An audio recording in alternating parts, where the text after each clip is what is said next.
Double honors to the apostles and elders of Great Millstone that rule and teach well. Peace and salutations to the brothers on the four corners of this earth, pushing this word in truth and in sincerity. And Brother Monatasak saying Shalom. Here with another short video.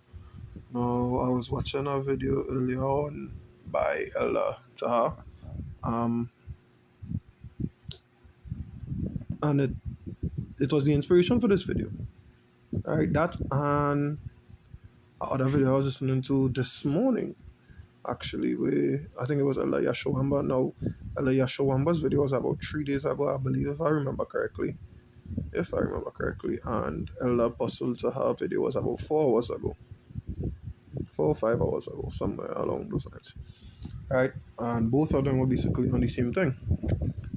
Right? Basically, you know what I mean? People preaching one thing, or men who claim to be men of the Lord preaching one thing but practicing something else, doing something else, portraying something else. They're not living up to the standards. And this is going to be a short video, kind of pressed for time, but you know what I mean, it was in my spirit to speak on it. So, you know what I mean, quench on the spirit, right? So most likely Abarataza would be doing a part 2. You know, we will see how the spirit works, right? So we get to the first precept in the book of Matthew 15 and 7.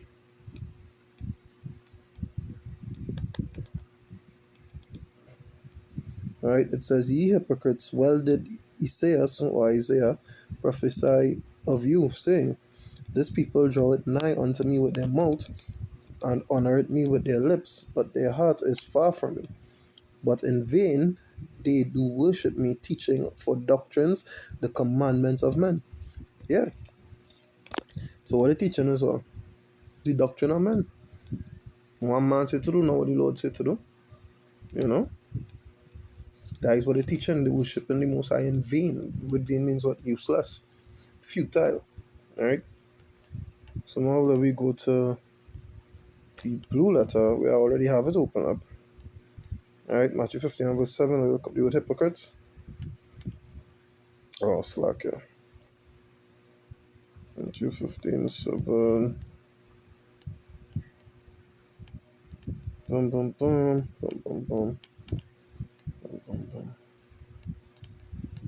Alright, it says, I'm pretty strong. It says one who answers an interpreter, 2 an actor or a stage player, and that is what there is.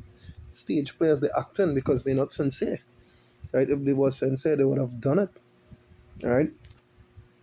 Now we go back to the Matthew 15 and verse 7. It says, "Ye hypocrites, well did, or ye actors, well did Isaiah." And we're going to go into the book of, right? "Well did Isaiah prophesy of you, saying, These people draw it nigh unto me with their mouth, and honor me with their lips, but their heart is far from me. But in vain they do worship me, teaching for doctrines the commandments of men." So yeah, instead of teachings of the Lord, they're telling you teachings of man. You understand? The MOTB is not the micro C hip.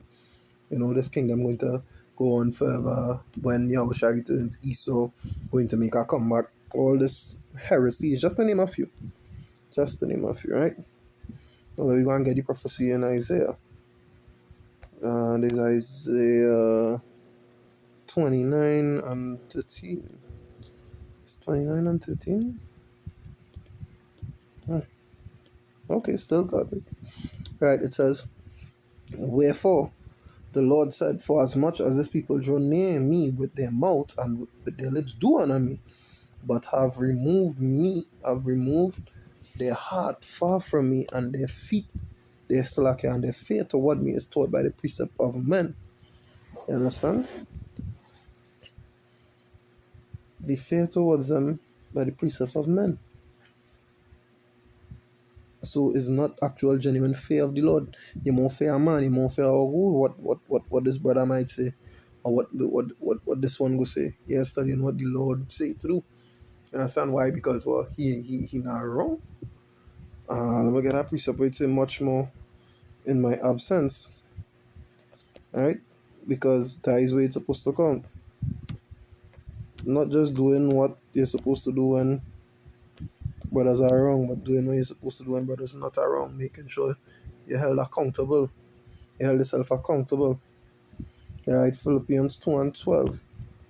It says, wherefore, my beloved, as ye have always obeyed, not as in my presence only, but now much more in my absence, work out your own salvation with what? Fear. A genuine fear. That's why you work out the salvation with a genuine fear and trembling. You understand? That's what you have to do. You have to work it out with fear and trembling in the absence of the brethren. Because when brothers are wrong, you could say and do anything. Brothers will think, well, all right, you're doing what you're supposed to do, because why? Every man seeking their own salvation. Everybody know what they're supposed to be doing. You understand? So you can't be out there telling or saying to you know what I mean, when we go out on the highways and the byways, you can't be out there preaching and saying one thing, and then in real life you're doing something else, or you're promoting something else, or your stance is for something else. Alright? That is heresy. That is what I heresy. Alright? I'm gonna bring my last precept here in the book of Romans. I'll say I press for time, so I brought us out do a part 2. You see how this spirit go. Romans 12 and 1. Right? It says, I beseech you, therefore, brethren, by the mercies of power, that ye present your bodies a living sacrifice, holy, acceptable unto power, which is your reasonable service. Right? It says, holy, acceptable unto power, which is your reasonable service, not acceptable unto men. Acceptable unto power, which is, you know what I mean? The higher power. Right? Not the person over you, but unto the Most High we talking about here. Yahweh Basham Yahushai we talking about here. Right? You gotta be a living sacrifice every day. Just to be living this way. Right? And that is just what I wanted to bring out in this video. So Abaratazai, it was edifying. Alright? So that was a Kalal Wahawadla Yahweh Basham Yahushai. Basham Kakadash, double honors once again to the apostles and the elders millstone that rule and teach well. Peace and salutations to the brothers on the four corners of this earth that pushing this word in truth and in sincerity. And Brother Martyrs asking Shalom.